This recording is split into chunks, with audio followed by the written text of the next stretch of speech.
प्रभु यीशु मसीह के नाम में आपको अनुग्रह, शांति और आशीष मिले। एक किसी सी डॉक पर, जो कह सकते हैं छोटा सा बंदरगाह या घाट जैसा एक जगह होती है जहां पर बड़े छोटे जहाज रिपेयर के लिए ऐसे आते हैं। तो मेन बंदरगाह नहीं होता, ये छोटा, उसको डॉक कहते हैं या वॉर्फ कहते हैं। तो वहां पर एक थोड़ा ठीक ठाक सा जहाज आकर खड़ा हुआ था और कुछ उसके साथ काम हो रहा था, कुछ सामान चढ़ाया जा रहा था।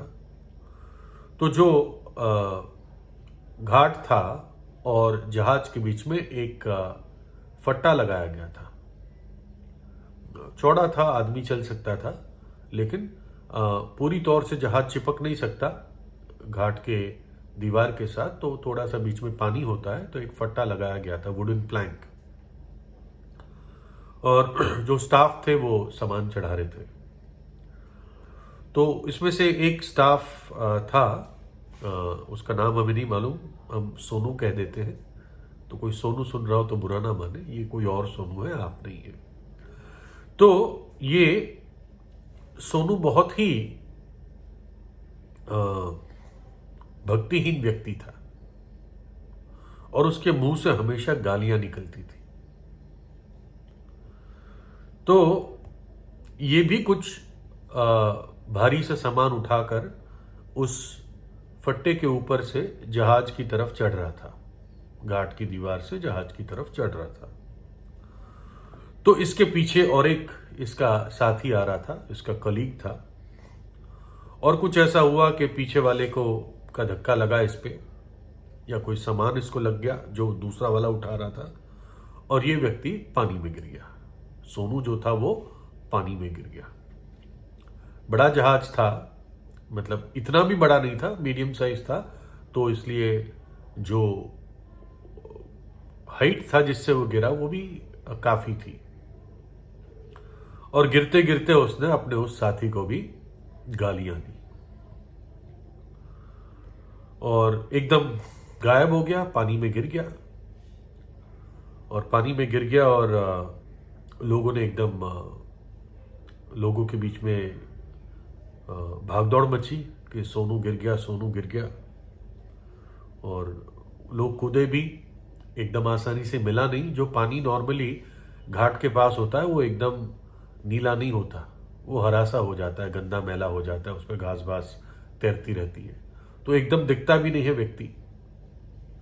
तो फिर भी लोगों ने एकदम उसको ढूंढा ढांडा और मिल गया वो अंडर वाटर, और उसको खींच के ऊपर लाए।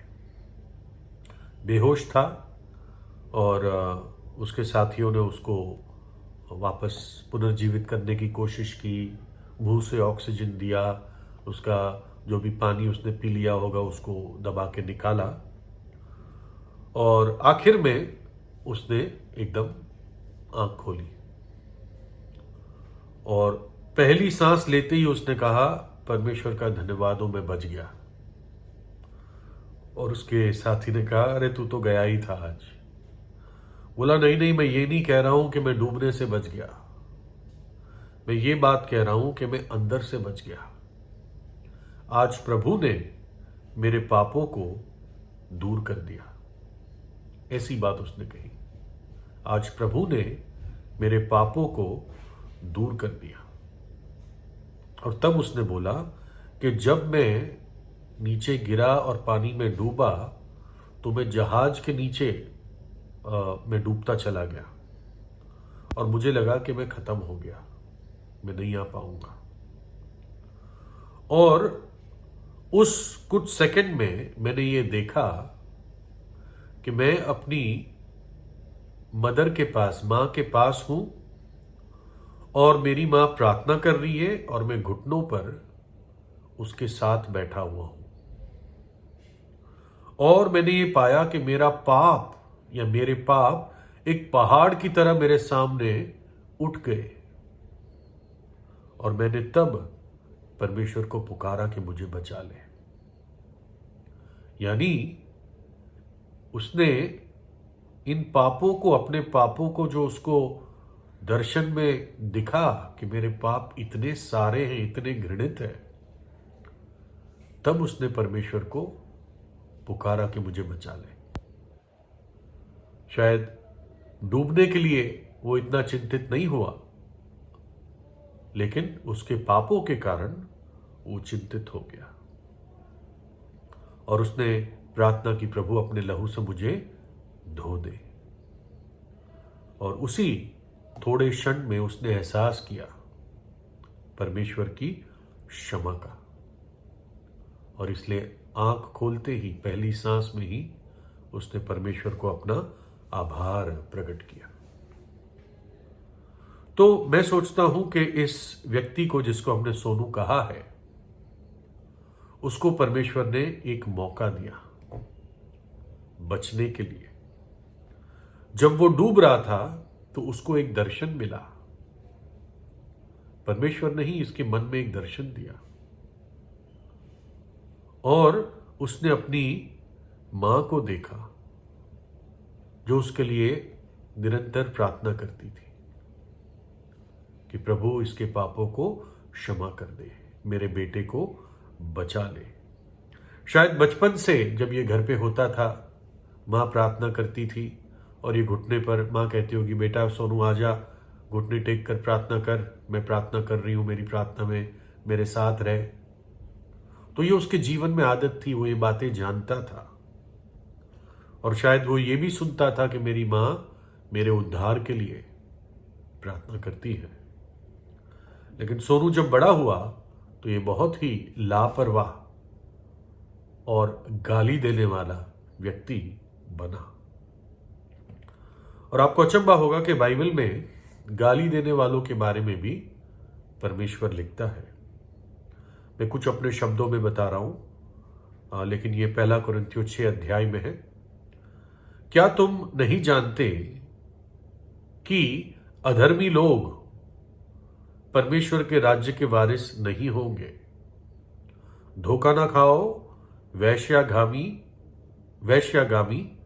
ना झूठी उपासना करने वाले, ना परस्त्रीगामी, ना लुच्चे, ना पुरुषगामी, ना चोर, ना लोभी, ना पियक्कड़, ना गाली देने वाले, ना अंधेर करने वाले परमेश्वर के राज्य के वारिस होंगे।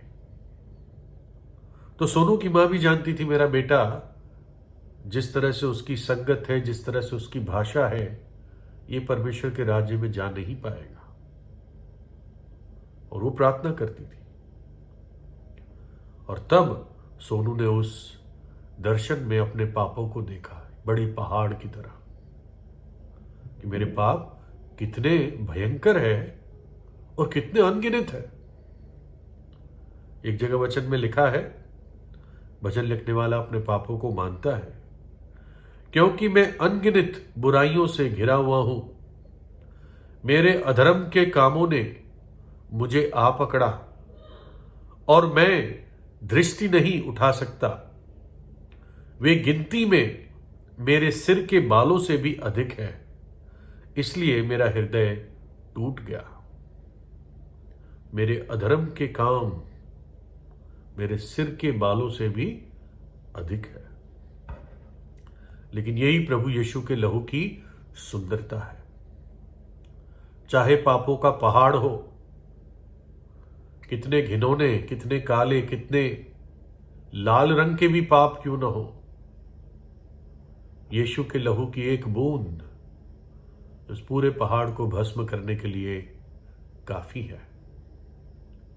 लेकिन तब जब पापी पश्चाताप करता है, जब वो विश्वास करता है, प्रभु ने तो अपना संपूर्ण लहू बहा दिया जगत के पापों के लिए, क्रूस पर अपना प्राण दे दिया और तीसरे दिन मृतकों में से जी उठा, ताकि जो कोई पापी कितना भी गिरा हुआ क्यों ना हो, जो अपने आप में अपने आप को माफ ना कर सकता हो, उसको भी प्रभु यीशु ग्रहण करता है, अनुग्रह दिखाता है किस चीज के लिए? इसलिए नहीं कि वो आगे पाप करे, ना, आगे को पाप ना करे, पवित्र जीवन बिताए और औरों के लिए आशीष का कारण ठहरे। जीवन की नदियां उस व्यक्ति से बहना शुरू हो जाए अनंत जीवन के लिए। तो परमेश्वर ने सोनू को एक मौका दिया, है ना। और अगर आपने उद्धार नहीं पाया, अगर आपने अनंत जीवन के वरदान को नहीं पाया जो प्रभु यीशु देता है, तो आज वो मौका आपको मिलता है, बिना डूबे, है ना, बिना किसी घटना के, है ना। वो आपको मौका देता है। अपने पापों से पश्चाताप कीजिए, प्रभु यीशु पर विश्वास कीजिए, तू और तेरा घराना उद्धार पाएगा। प्रभु यीशु आपको आशीष दे।